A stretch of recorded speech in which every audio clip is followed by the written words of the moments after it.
Antes, né, não sei se todo mundo me conhece, então coloquei uma breve apresentação, né? Meu nome é Mariana, sou nutricionista, me formei agora no final do ano na São Camilo. Atualmente eu faço aprimoramento em transtorno alimentar, no IPQ, no HC, e participei da LAMVEG em 2018 e 2019. O paper que eu vou apresentar hoje, ele fala muito de um programa de modificação de vida de 8 semanas, que foi baseado numa dieta plant-based. Então, primeiro na introdução do artigo, ele traz aqui falando da alimentação inadequada, né, que ela é a principal causa de morte no mundo, de forma geral, e que nos Estados Unidos, em 2016, foi responsável por 529.299 mortes, sendo que dentro dessas, 83,9% era proveniente de doenças cardiovasculares. E além das causas de morte, a dieta também é uma das 3 principais causas de incapacidade dos norte-americanos. Entre 2015 e 2016, teve um estudo que avaliou o maior registro da prevalência de obesidade em adultos, que foi de 39,8%, e também teve um modelo de simulação que avaliou que 53,7% das crianças que são obesas hoje ainda serão aos seus 35 anos. Bom, então, além de falar essa questão, né, das mortalidades, ele introduz um pouquinho da dieta plant-based, né? Ele comenta que vários padrões alimentares seguem essa linha, né, de alimentação constituídas principalmente por plantas, e todas elas apresentam um embasamento científico. Entre essa dieta, ele cita a Whole Food Stricta, a dieta vegetariana, mediterrânea, a DASH e a dieta vegana. Então, o objetivo do estudo foi estabelecer um plano médico de intervenção comportamental que contribuísse para a perda de peso e também diminuísse o risco cardiovascular. Bom, no material e métodos foram 79 participantes, não tinha um critério diagnóstico para inclusão ou exclusão, pensando em doenças. Todos os participantes tinham que morar próximo ao local, lá em Nova York. Os primeiros participantes faziam parte de alguns grupos de interesses em comum, então tinha um local de vegetarianismo, né, eram pessoas mais, querendo ou não, um pouco mais seletivas. E depois mais foi aderindo um pessoal num boca a boca, apareceu um artigo desse grupo em jornais da região, e era um programa pago também para participar, tinha um custo financeiro. E o programa ele era dividido assim, em algumas fases. Tinha primeiro uma intervenção médica, que acontecia em 3 momentos. Antes do início das aulas, depois no ponto médio das 8 semanas e após concluir as 8 semanas. Na primeira reunião, era primeiro abordado um histórico médico de cada participante, verificando as questões médicas atuais, quais medicamentos eles estavam em uso. Tinha um diário alimentar de 3 dias, que era gravado antes da visita, e também a aferição de medidas antropométricas, que era altura e peso. Além da parte da consulta médica, tinha as aulas em grupo, né, que foram as 8 semanas e aconteciam 2 vezes por semana, com 2 horas de duração cada aula. De forma geral, o conteúdo que foi abordado era o conhecimento científico sobre esse padrão alimentar, o conhecimento prático que eles tinham para a escolha dos alimentos e preparações, estratégias comportamentais para as mudanças, então, tanto quem estava ministrando as aulas quanto os outros participantes, né, era para fornecer todo mundo um suporte para todo mundo conseguir se manter nesse grupo, e tinha um foco na nutrição vegetal, além de comentar dos benefícios da atividade física e mindfulness. Mas a atividade física e o mindfulness não era algo obrigatório, eles só introduziam, mas não tinha que fazer, né? E aqui só comentando que quem ministrava essas aulas era um médico, praticamente todas foi um médico que estava supervisionando, e apenas uma aula e meia foi um chefe de cozinha que tinha experiência para realizar refeições que estavam de acordo com os alimentos que eles podiam consumir na dieta. Então, realmente, para ensinar um pouco mais, para que fosse mais fácil as pessoas se manterem nessa alimentação. Em cada aula em grupo, né, tinha algumas... Em cada aula não, em cada semana eles aferiam semanalmente o peso e a pressão arterial. Cada aula tinha entre 9 a 16 participantes, então do total não participavam todos de uma vez só, né? Ela foi dividida 7 vezes com essa média de participantes por grupo. E aí ele comenta de novo que o objetivo de tudo era para facilitar a adoção de um padrão alimentar whole food plant-based a longo prazo, né? Então, por isso que tinha todo esse suporte. Eles queriam fazer as 8 semanas, mas que isso fosse posteriormente seguido por cada participante. Aqui na tabela 1 eu trouxe para vocês o que eles permitiam, né, ter nessa alimentação e o que eles não permitiam. Eles comentam que essa dieta era à vontade, então não tinha, né, precisa consumir no máximo tais porções ou tais quantidades de calorias. De forma geral, era excluído alimentos de origem animal, farinhas refinadas, óleo ou gordura de adição, produtos que fossem processados, né? Então, por exemplo, carne vegana ou queijo, como tinha adição de óleos, ele também não podia fazer parte, doces e bebidas que fossem, né, adoçadas ou calóricas, mesmo incluindo suco 100% de frutas ou smoothies, eram também excluídos. De forma geral, todos os alimentos podiam, sendo que alguns eram totalmente permitidos e outros se recomendava uma limitação. E aí a única observação dessa tabela que ele traz é que foi recomendado uma suplementação de vitamina B12, recomendado também evitar óleo de adição e pediam para não fazer a contagem de calorias. Mas também uma outra observação que ele traz é que, assim, dependia do objetivo do participante, ele recebia um certo tipo de orientação. Então, se o participante queria ter uma perda de peso significativa, era recomendado que ele preferisse alimentos pobres em amido, que metade do seu consumo diário fosse apenas de frutas e legumes, e que ele evitasse alimentos calóricos como nozes e sementes nos lanches intermediários. Já para os participantes que queriam ganhar ou manter o peso, a única recomendação que eles receberam foi para escolher alimentos vegetais com maior teor de gordura. Além disso, também foi realizada medidas antropométricas, dosagens laboratoriais do perfil lipídico, né, então colesterol total e as frações, e teve análise estatística pelo teste T, ANOVA e teste Q quadrado.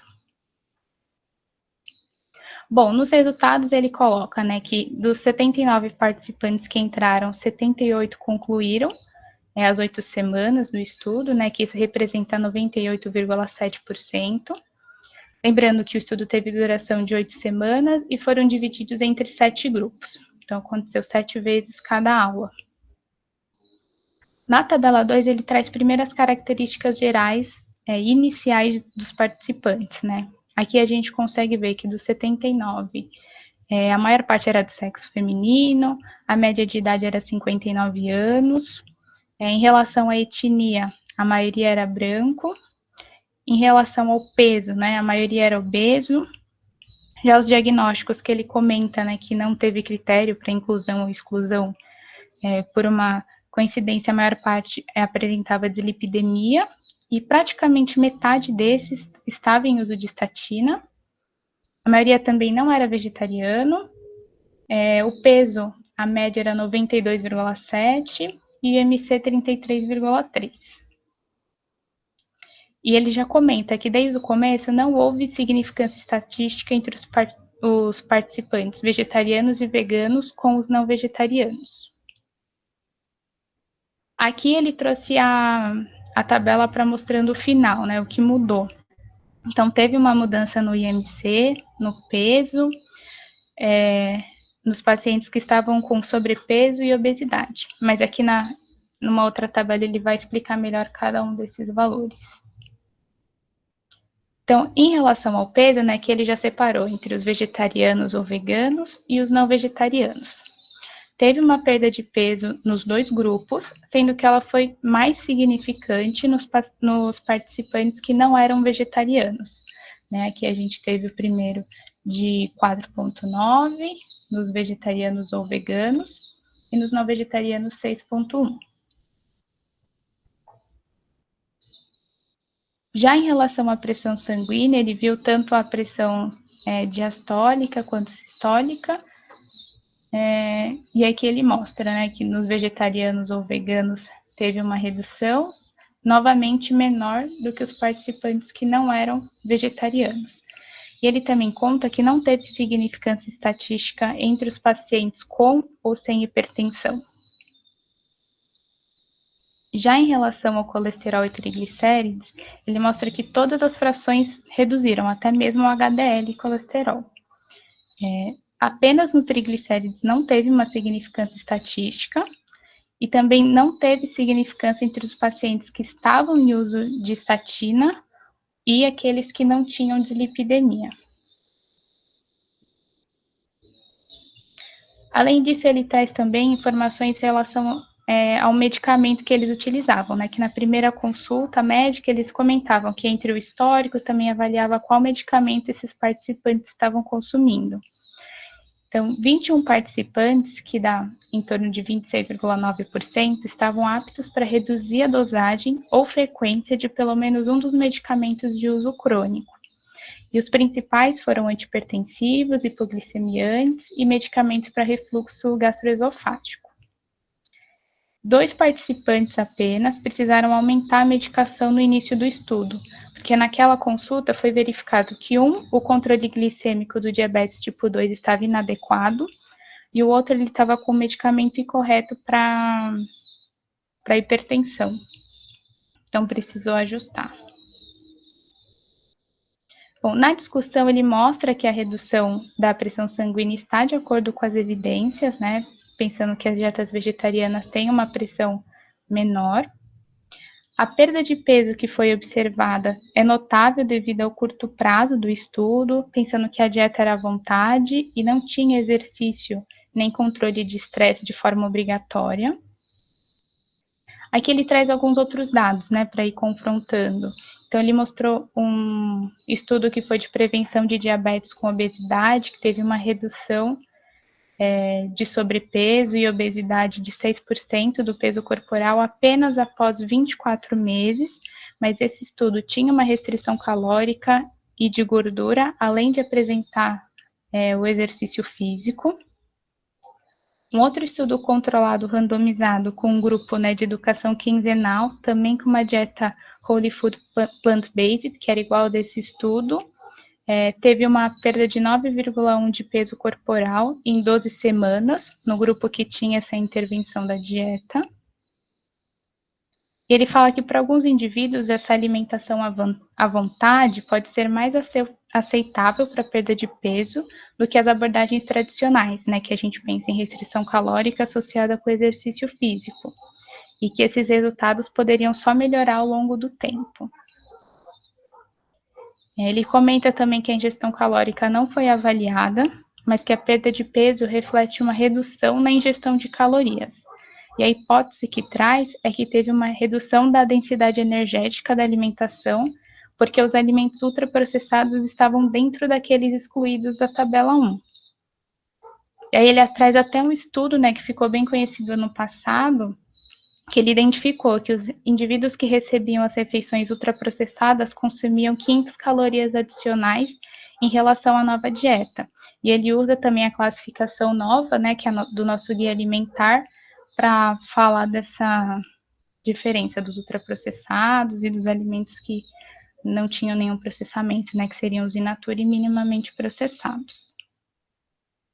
Então, ele mostra que, né, existem diversas diferenças entre a dieta Whole Food Plant-Based e a alimentação típica americana, alimentação vegetariana e vegana, que, de forma geral, a dieta que ele utilizou, né, tinha uma menor quantidade de carboidratos refinados, açúcares de adição, gordura saturada, óleo de adição, menor ômega 6 e entre outros nutrientes. E que cada uma dessas diferenças reflete em diversas possibilidades de mecanismos, né, internos e que podem levar a diferentes desfechos. Então, a dieta Whole Food Plant-Based tem mais frutas, vegetais e legumes e, consequentemente, vai ter uma maior ingestão de antioxidantes e fibras. De limitação, ele traz que o estudo teve um curto prazo, não foi randomizado, teve falta da análise alimentar, porque o único momento que ele menciona isso é naquela primeira visita. Eles não conseguiam identificar o que efeitos estavam tendo fora do programa, né? Então, se tinha alguma outra interferência do que o participante fez, eles não conseguiram avaliar isso. Não teve uma caracterização da composição nutritiva da dieta de base. Então, antes de iniciar o estudo, eles não avaliaram o que os participantes já consumiam ao longo do tempo. Quem era vegetariano ou vegano também não identificaram quanto tempo eles já seguiam esse padrão alimentar. E os exames do perfil lipídico foram realizados sem jejum. Já como ponto forte, ele coloca que teve uma adesão boa dos participantes durante a intervenção, apesar do plano ter sido nutricionalmente rigoroso, pensando naquela grande faixa de alimentos que eram excluídos. Ele comenta que todos os participantes estavam bem motivados e tinham uma condição financeira para pagar pelo programa. Então, isso entra como um ponto forte, mas também é um ponto fraco, pensando assim, em saúde pública, né? Nem todo mundo teria essa condição para poder participar. Então, ele conclui, né, que esse programa em um ambiente de atenção primária, ele traz benefícios a curto prazo, sendo esses benefícios uma perda de peso, redução da pressão e do colesterol. Isso em participantes motivados, mesmo que eles não sejam vegetarianos ou veganos. E aí foi isso. Oh, Mariana, esse trabalho é um trabalho, na verdade, se vocês entendem qual é o significado, né? Tudo parece indicar, né, que aparece este trabalho sugerindo que tem coisa melhor que a dieta vegetariana, gente. O sea, princípio, porque a dieta, os vegetarianos, né, aqui, eles vão adquirir este programa de 8 semanas, né? E depois de 8 semanas, este programa de alimentação vai resultar em melhor condição ainda do que eles eram. E eu quero que, para vocês entenderem, mostra, por favor, você mostrou a tabela 4. Mostra, não sei se você colocou a tabela 4. Coloquei. Tabela 4. Aí, que eu quero indicar, aí, puntualizar. Vejam bem na tabela 4, nas condições basais, o grupo vegetariano de ND24, né, na parte bioquímica e de pressão, e ND19 na parte de bioquímica, comparado aos onívoros, o basal, vejam bem, se vocês olham nessa tabela, o grupo vegetariano ao início e o grupo onívoro, eles já se diferenciavam em peso, presión sistólica, diastólica, colesterol total y LDL. O sea, obviamente y esperadamente, el grupo vegetariano, él ya tenía factores de riesgo cardiovascular, variables fisiológicas, bioquímicas, que ya estaban diferentes del grupo onívoro. Vean bien, esto es algo esperado, ¿no? Esto es consensuado. Até eu falo, né, de que é a segunda validação da informação de ser vegetariano. Porque quando você pergunta em uma pesquisa se é vegetariano, você tem a palavra da pessoa, certo? Isso é a informação. Muitos trabalhos só se falam em uma informação. Classificam vegetariano e onívoro. Por exemplo, as pesquisas de Ibope, né? Só tem um parâmetro. Mas a validação se faz através de um questionário, um questionário de recordatório de 24, ou frequência de alimento, é uma ferramenta de validação da informação que te está falando. Mas eu costumo falar que o perfil bioquímico mostrando um LDL menor, um sanguíneo, um colesterol total sanguíneo, até uma pressão arterial sistólica menor, é como se fosse uma segunda validação, porque são os parâmetros más clásicos, ¿no? Y más consensualmente que se diferencian no individuo vegetariano, ¿no? Entonces, aquí yo llamo atención de que cuando ellos entran en este programa de 8 semanas, ¿no? Y ahí veo esa cuestión de 8 semanas cuando você coloca de limitación, o curto prazo, yo no diría limitación, yo diría todo lo contrario. La verdad, a fuerza que en 8 semanas obtengan esto, imaginen 16 semanas. Na verdade, é meio paradoxal, né? Eu não sei se os autores colocaram como limitação 8 semanas, sendo que para mim, eu falei, nossa, qual limitação? Se em 8 semanas tem isso, em 5 anos que vai ter? Vai criar um super-homem, um super quê? Eles colocavam como Então, na verdade, limitação. eu não acho que 8 semanas seja um ponto fraco, ou seja, uma limitação. Ao contrário, tudo oposto, entendeu? Mas voltando ao que eu queria dizer, já mostraram a tabela 4, tá? Então, partindo de condições já diferenciadas os vegetarianos, né?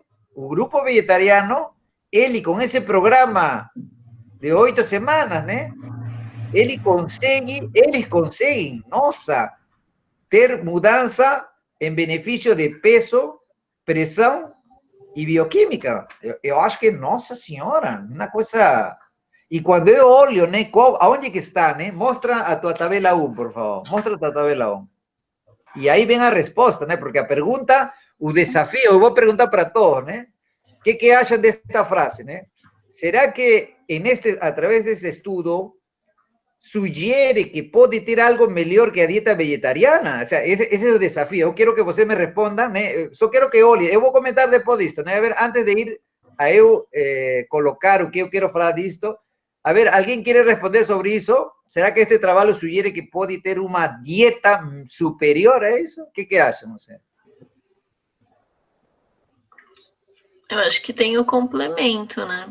Não é qualquer dieta vegetariana, né? Uma dieta vegetariana sem ultraprocessados. Tudo isso vai... Certo, exatamente. Na verdade, segundo este estudo, essa nova dieta, né, que se aplica, se llama dieta integral baseada em plantas. A veces, Whole Food Plant-Based Diet. Então, esta dieta que foi, que estas pessoas motivadas adoptaram durante 8 semanas, né, que seria menos de 2 meses, né, que esse nome desta dieta, ele resultou nisto, né. Mas para responder finalmente a pregunta, voy nesta parte, na parte de alimentos excluídos, que você, Mariano, você comentou isso, só que eu estou enfatizando, né? Você citou que dentro dos alimentos incluídos estava farinhas refinadas, óleos, né? Óleos, gorduras sólidas, alimentos de reemplazo de carne y queso vegano, contendo óleos, né? Azúcares, né? Y ahí están todos sus doces, né? Bolos y doces, né? Bebidas açucaradas, né? Então, eu quero enfatizar nesse ponto, né? Porque tudo isso, a exceção da primeira linha, que é produtos animais, carne, frango, peixe, fora da primeira linha, a segunda, a terceira, a quarta, a quinta e a sexta linha de alimentos excluídos, todos são alimentos vegetais também. Sim. Entendeu? Todos são alimentos vegetais, né? Então, o que eu quero dizer, a resposta é esta dieta de 8 semanas, uma dieta integral baseada em plantas, né? Ele tem esse nome, mas na verdade ele simplesmente é uma outra dieta vegetariana. Olhem aí, ele é uma dieta vegetariana também. Só que é uma espécie digamos, para o que se practica na maioria das sociedades, né? Como é uma dieta esclarecida, uma dieta referenciada, uma dieta bem planejada, uma dieta baseada nos últimos conhecimentos científicos, né? Digamos assim, é a dieta vegetariana VIP. E até a gente vai comentar a partir de agora, né? Tem o lacto vegetariano, o lacto vegetariano vegano y o vegetariano VIP, ¿no? Porque este vegetariano VIP puede ser, si ustedes ven claramente, o vegetariano VIP no puede ser lacto vegetariano, porque en la primera línea, él cae fuera, ¿no? Cae fuera o lacto o lacto vegetariano. Entonces, la verdad, o vegano, ¿no? Você tem lacto vegetariano, vegano, e aí o vegano VIP seria, né? O vegano VIP. Certo? Então, a resposta final, na verdade, não é que os vegetarianos, este vegetariano tem uma... O que acontece é que se descobre, se pratica, né? Se propõe, né? Que existe uma dieta vegetariana, principalmente vegana, que é dos alimentos já selecionados, né? Ele vai ser ainda melhor, né? esa es la idea que quería pasar, ¿tá bom? Eu acho que me chamou bastante atenção essa coisa das 8 semanas. Eu acho que é a mesma coisa que o Júlio falou. Eu acho que é pouquíssimo tempo e muito resultado para o tempo, né? Então, chama muita atenção. E eu acho que o que me chamou bastante atenção também é a questão deles trabalharem com a dieta sem dar nenhuma orientação de quantidade. Que acho que tem muito a ver com coisas que a gente tem discutido, né, na área da nutrição, em relação ao quanto as pessoas não conseguem seguir quantidade, então, quanto as prescrições, né, em termos de quantidade são limitadas, e aí tem surgido outras formas de abordagem, né, abordagens não prescritivas, para que as pessoas possam seguir isso a longo prazo. Na verdade, quando a gente olha alguns materiais de nutrição não prescritiva, que eu tenho olhado bastante, eles falam mais de resultados a longo prazo, né? E, na verdade, esse resultado, para mim, é curto prazo, 8 semanas, né? Então, acho que eles juntaram as várias coisas da qualidade da dieta, de uma orientação sem prescrição, para que a pessoa consiga manter. Eu acho que é um resultado, assim, muito animador desse tipo de orientação, e o benefício que ele pode trazer para a saúde da pessoa a longo prazo. Acho que tem muito a ver mesmo com o que eles falaram ali no final, Mariana, que você destacou de possibilidade de aplicação isso em atenção básica, sabe? Claro que tem uma estrutura por trás, né? A gente viu que eles têm os grupos, tinham os encontros, eles dividiam as pessoas em grupos não tão grandes assim, mas que são grupos possíveis, que são realizados dentro de UBS, em formatos que a gente tem ali, grupos de 6, 7, 8 pessoas, 10 pessoas. Então, são coisas possíveis de serem replicadas em um contexto assim e que podem gerar bastante benefício. E a única coisa ali naqueles alimentos, quando eles falam do que é proibido, não é proibido, vocês entenderam que quando eles falam todos os óleos, eles incluem até azeite, por exemplo, né? Isso que eu achei curioso, assim, né? Porque ao mesmo tempo que ele fala que é uma dieta à vontade, ele exclui muita coisa, né? Então, principalmente pensando ao longo prazo, será que a pessoa, né, vai conseguir ficar a longo prazo sem esse consumo de farinha, mesmo os alimentos processados, até tipo suco 100% de fruta, excluído, né? Então, eu só achei um pouco contraditório esse ponto, que ele não fala em calorias, mas se a pessoa quer perder peso, ela tem que consumir alimentos menos calóricos, e aí os alimentos processados, aqui ele cita até os processados de forma geral, né? Mas também processado como excluídos, né? Isso que eu fiquei um pouco achei contraditório. No primeiro momento eu falei, nossa, que interessante, né? Porque ele falou bem que ele focava nas questões comportamentais.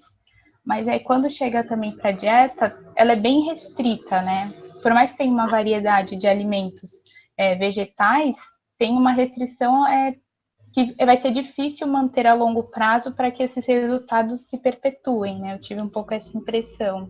É uma limitação real, né? Então, assim, a gente tem muita chance de ter visto bastante resultado, porque eram 8 semanas, né? E à medida que passasse mais tempo, as pessoas relaxassem nisso que elas estavam conseguindo seguir, porque tem as suas restrições aí no meio, né? Então, tem prescrições, sim, né? Só não tem quantidades, Só não tem quantidade. Sim. Então, dessa restrição calórica, é que eu acho que isso traz muito também essa coisa de que dietas preconizadas para algumas patologias específicas, eles limitam muito a caloria, né? Tem uma questão, então, se você compara os efeitos de uma dieta vegetariana, né, de plant-based, de whole plant-based food, eles não têm limitação calórica. E tantas dietas preconizadas, tipo, específica para tal patologia, tem preconização de restrição calórica, então acho que isso é muito positivo, assim, eu acho que mesmo excedendo, talvez, né, sendo maior em questão calórica de outras dietas, ainda assim tem benefício, né, mesmo com algumas restrições, né, de processados, enfim, então eu acho impressionante, assim, muito legal. Sim. E eu achei legal até esse artigo que ele trouxe na discussão, porque quando eu estava na Liga, eu fiz até um post sobre esse, porque eu lembro que quando lançou, eu estava em um estágio que era de saúde pública e foi um auê, porque falaram que o estudo estava defendendo e a indústria não gostou, porque ele avaliava, né, as pessoas que... Não sei se todo mundo viu esse estudo, é o que saiu na CEL, Aqui essa referência é do Carlos Monteiro falando mesmo sobre a classificação dos ultraprocessados, mas mostrava realmente isso, a influência dos ultraprocessados em parâmetros bioquímicos, né? Então, isso também se deve muito ao resultado que teve. Um pouco de tudo, na verdade, né? Restringindo os alimentos ultraprocessados, incluindo alimentos mais in natura e minimamente processados, e todo o desfecho que foi apresentado mesmo. Uhum. A coisa do azeite, né, que nem eu estava comentando, eu acho que no caso, assim, num estudo como esse, eles colocam todos os desfechos juntos, né? Então, estão avaliando peso e estão avaliando parte bioquímica junto, né? E não necessariamente o peso vai ser um sinal de saúde, né? Então, eu acho que se isso tivesse separado, né? Então, talvez sim, um momento, o objetivo é avaliar desfecho cardiovascular, fator bioquímico, pressão, tal.